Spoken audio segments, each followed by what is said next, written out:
खबर उत्तराखंड देख रहे हैं आप सब और मैं हूं आपके साथ रूपाली शर्मा। खबरों का सिलसिला शुरू करते हैं। विकासनगर के कुल्हाल बॉर्डर पर देर रात उस समय तनावपूर्ण स्थिति बन गई जब प्रदर्शन कर रहे निहंग सिखों ने पुलिस द्वारा लगाई गई बैरिकेडिंग को तोड़ दिया। हालांकि प्रशासन और सुरक्षा बलों की तत्परता से हालात पर जल्द ही काबू पा लिया गया। प्रशासन ने दोबारा बैरिकेडिंग को सील कर अतिरिक्त मजबूती के लिए रस्सियों से बांध दिया है। देर रात करीब 3 बजे तक स्थिति पूरी तरह नियंत्रण में आ गई। फिलहाल बॉर्डर पर पुलिस और पैरा मिलिट्री बल की तैनाती जारी है तथा प्रशासन लगातार हालात पर नजर रखते हुए सुरक्षा व्यवस्था को लेकर पूरी सतर्कता बरत रहे हैं।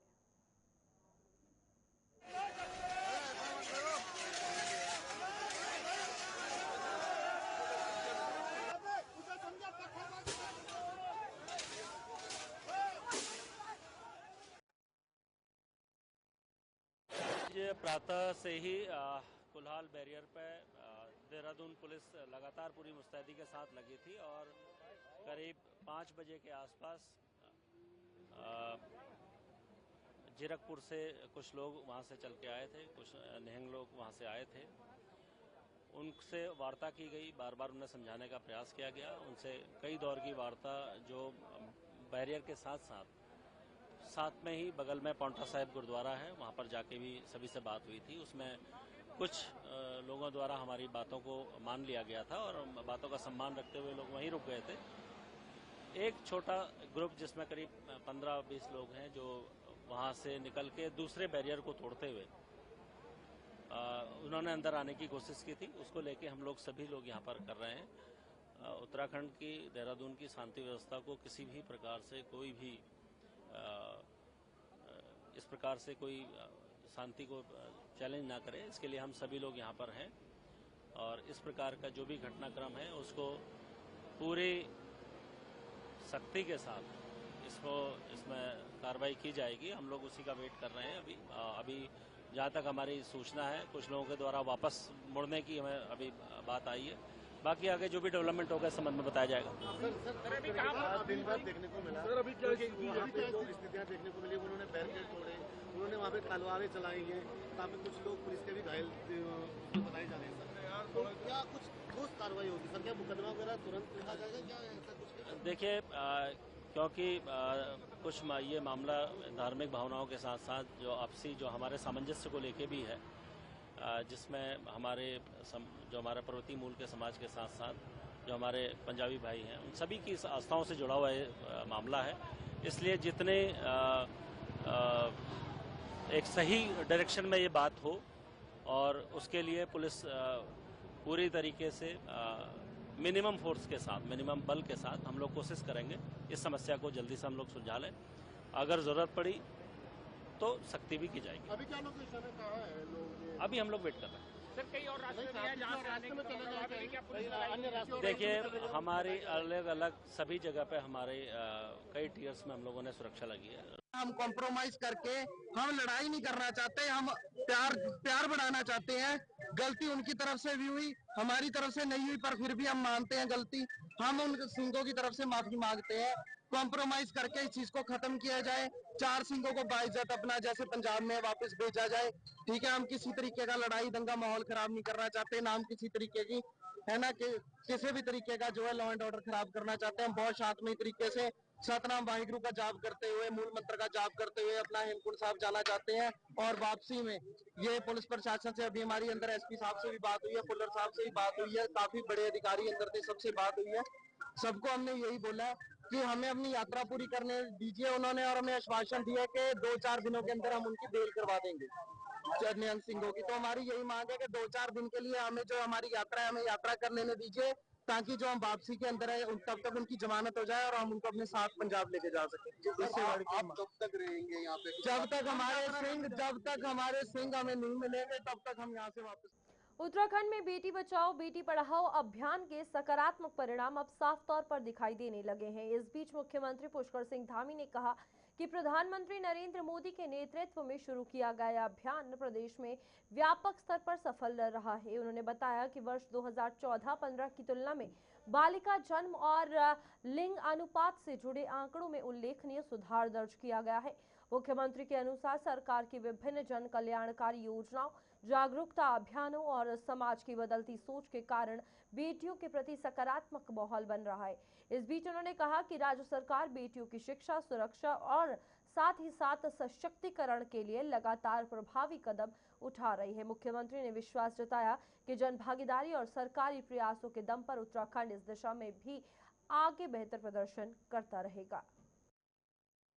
नहीं, हमारे प्रधानमंत्री जी ने, आदरणीय मोदी जी ने जो देश में बेटी बचाओ बेटी पढ़ाओ अभियान शुरू किया, उसका व्यापक असर यहाँ पर दिखाई दे रहा है और हमारा प्रतिशत काफ़ी बड़ा है, जो 14-15 में बहुत नीचे था, आज बढ़कर, और प्रतिशत बढ़ाने में भले ही अभी हमें और काम करना है, लेकिन देश में तेज गति से लिंगानुपात बेटियों का बढ़ाने में हमारा राज्य आज हिंदुस्तान के अव्वल राज्यों में। मैं सभी को जो भी इस काम में लगे हैं, सभी प्रदेशवासियों को।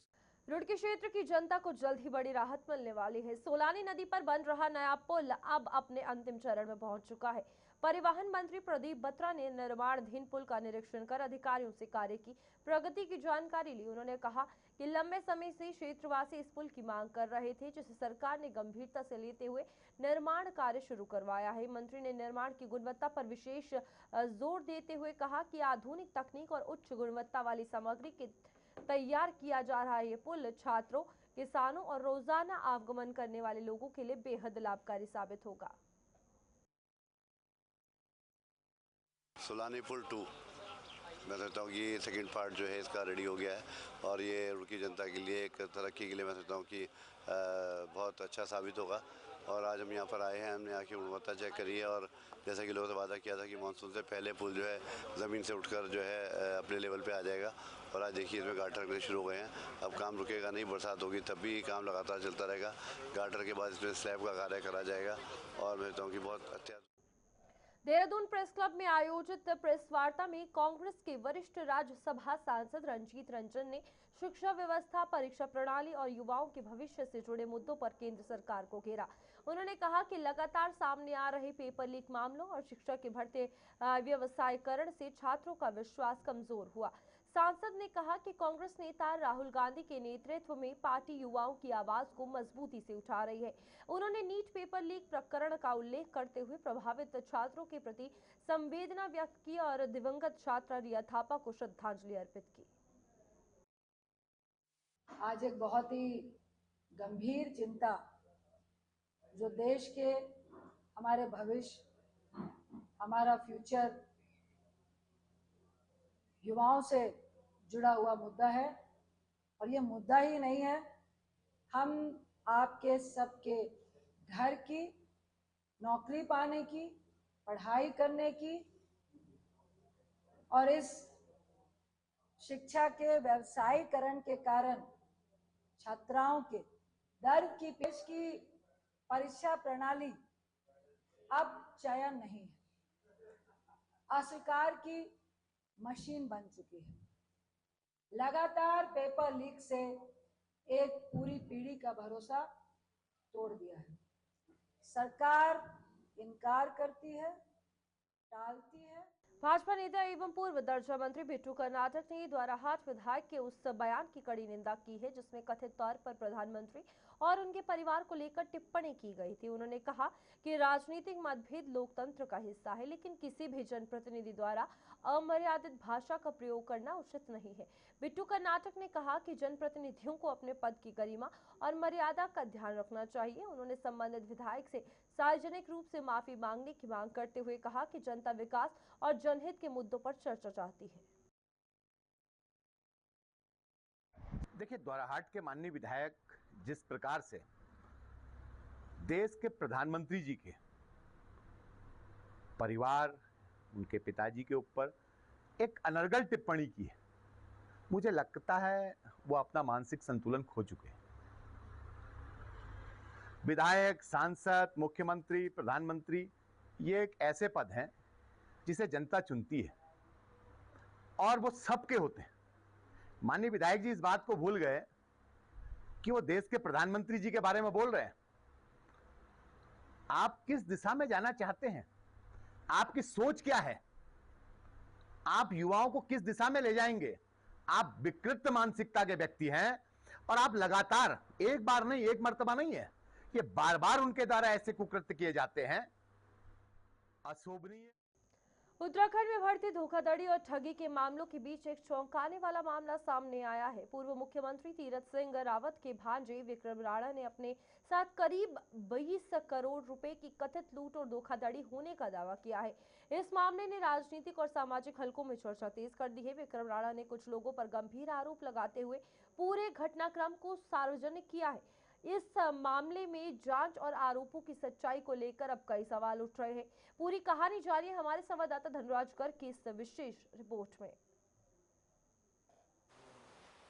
उत्तराखंड में लगातार हो रही धोखाधड़ी के मामले रुकने का नाम नहीं ले रहे हैं। लगातार कहीं ना कहीं लोगों के साथ धोखाधड़ी की जा रही है और खासकर जमीन के नाम पर कहीं ना कहीं बढ़ चढ़कर यहाँ पर धोखाधड़ी की जा रही है, क्योंकि मुख्यमंत्री पुष्कर सिंह धामी लगातार कहते हैं कि जीरो टॉलरेंस की सरकार उत्तराखंड के अंदर चल रही है और भूमाफिया कोई भी हो उसको बख्शा नहीं जाएगा और उस पर कड़ी से कड़ी कार्रवाई की जाएगी। लेकिन देखिए, आज एक शख्स ऐसे हमारे साथ हैं कि जो कि पूर्व मुख्यमंत्री के भांजे भी हैं और जिनका नाम है विक्रम सिंह राणा, जिनके साथ 20 करोड़ के लगभग की धोखाधड़ी की गई है। और ये धोखाधड़ी जमीन के मामले पर की गई है, क्योंकि एक बार पहले भी ये मामला बड़ा ही उजागर हुआ था कि विक्रम सिंह राणा ने कहीं ना कहीं एक आत्मदाह की धमकी दी थी और उन्होंने साफ तौर पे कहा था यदि उनको न्याय नहीं मिला तो वो आत्मदाह करेंगे। क्योंकि ये कदम उन्होंने इसलिए उठाया था क्योंकि उनके साथ जो 20 करोड़ की धोखाधड़ी की गई थी वो थाने के चक्कर लगा कर थक चुके थे, अधिकारियों के चक्कर लगाकर थक चुके थे, लेकिन उनकी FIR दर्ज नहीं की जा रही थी। लेकिन जब उन्होंने इस तरह का कदम उठाने की बात कही तो कहीं ना कहीं उनके साथ जो FIR है वो उनकी की गई और उसके बाद कहीं ना कहीं पुलिस प्रशासन हरकत में आया था और उसके बाद जो ये पूरा मामला है ये पूरा कोर्ट में गया है। और आज हमारे साथ विक्रम सिंह राणा जी मौजूद हैं, उनसे बात करेंगे और उनसे जानेंगे कि आखिर पूरा मामला क्या है और अब तक उसमें क्या कार्रवाई की है, क्योंकि बताया जा रहा है कि ये मामला हाई कोर्ट तक पहुंचा और हाई कोर्ट के आदेश के बाद भी उनका पैसा अभी तक वापस नहीं मिल पाया है। तो आपको ले चलते हैं सीधे विक्रम सिंह जी के पास और उनसे जानेंगे। सर, जिस तरीके से ये मामला है 20 करोड़ का है, पहले तो ये हमारे दर्शकों को समझाइएगा कि किस तरह का मामला है और किस तरीके से आपने पैसे उनको दिए थे। सर, ये पुरकुल की एक ज़मीन है जो कि थापर ग्रुप ऑफ कंपनीज की ज़मीन थी। इसको खरीदने के लिए हमने एक आदमी था राजकुमार यादव, जिनका थापर ग्रुप से परिचय था, उनको पैसे दिए थे ताकि ये ज़मीन वो हमारे नाम पे रजिस्ट्री कराएं और वो भी साथ में इसमें पार्टनर थे। हमारा उनके साथ एग्रीमेंट भी है एक। तो स्टार्टिंग में धीरे धीरे उन्होंने हमारी ऐसी नहीं कि सारी रजिस्ट्री नहीं की, कुछ रजिस्ट्री उन्होंने की। 70% मेरे 70% के आसपास की रजिस्ट्री हमारी हो चुकी थी। उसके बाद क्या हुआ, वहाँ पे पुरकुल में रोपवे का प्रोजेक्ट आ गया जिसमें मसूरी के लिए रोपवे बन रहा है, ज़मीनों की कीमतें बढ़ गई तो बाकी उन्होंने रजिस्ट्रियाँ करनी बंद कर दी।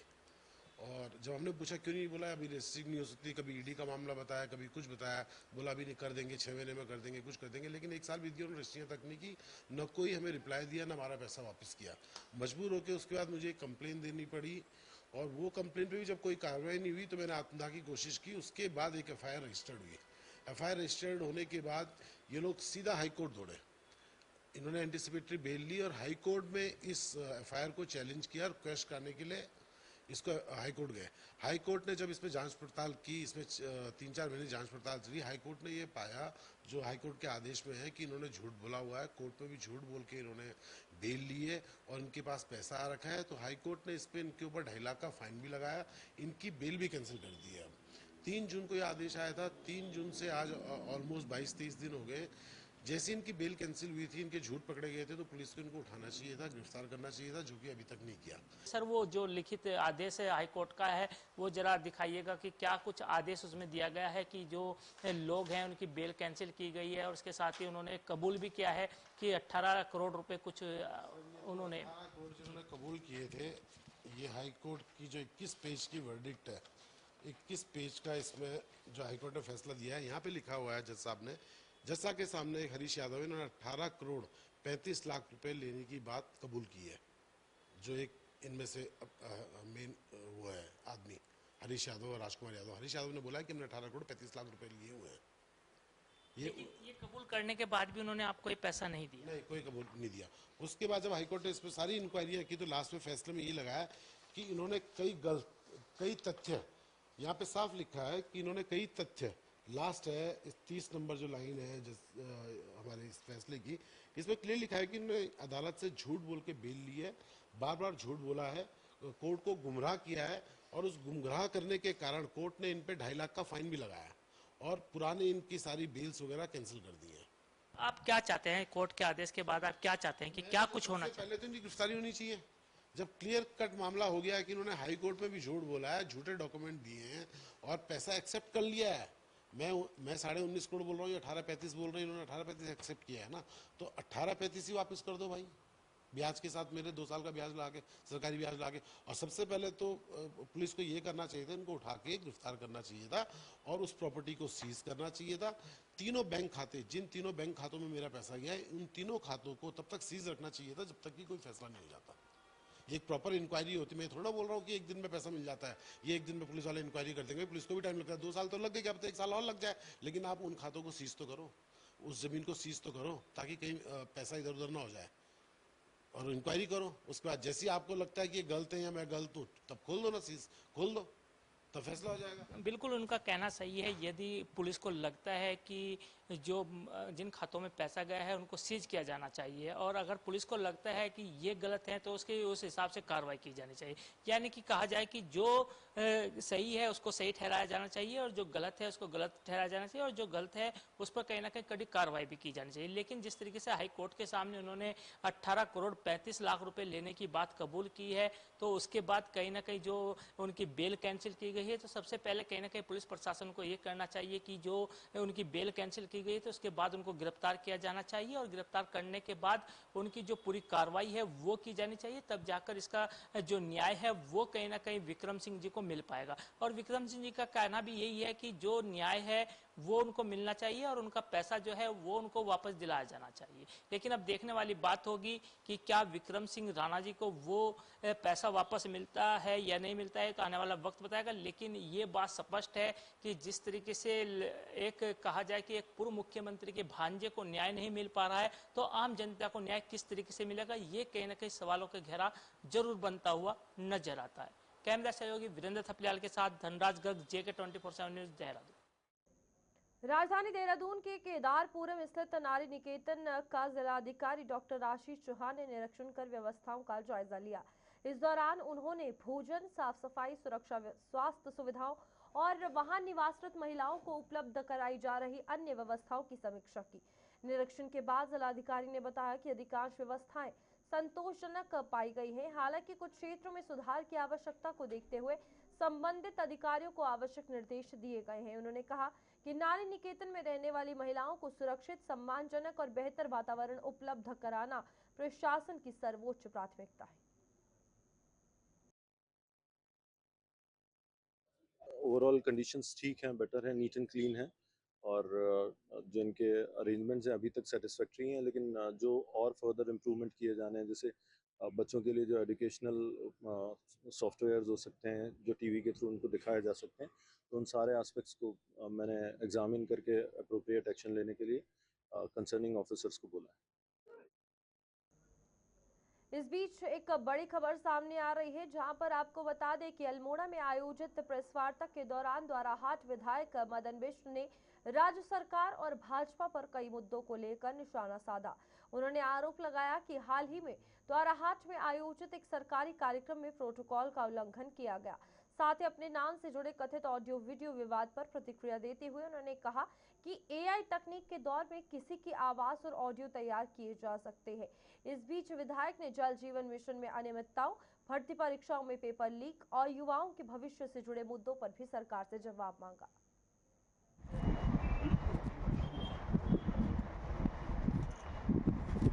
द्वाराहाट में उस दिन सरकारी कार्यक्रम चल रहा था बहुउद्देशीय कैंप का।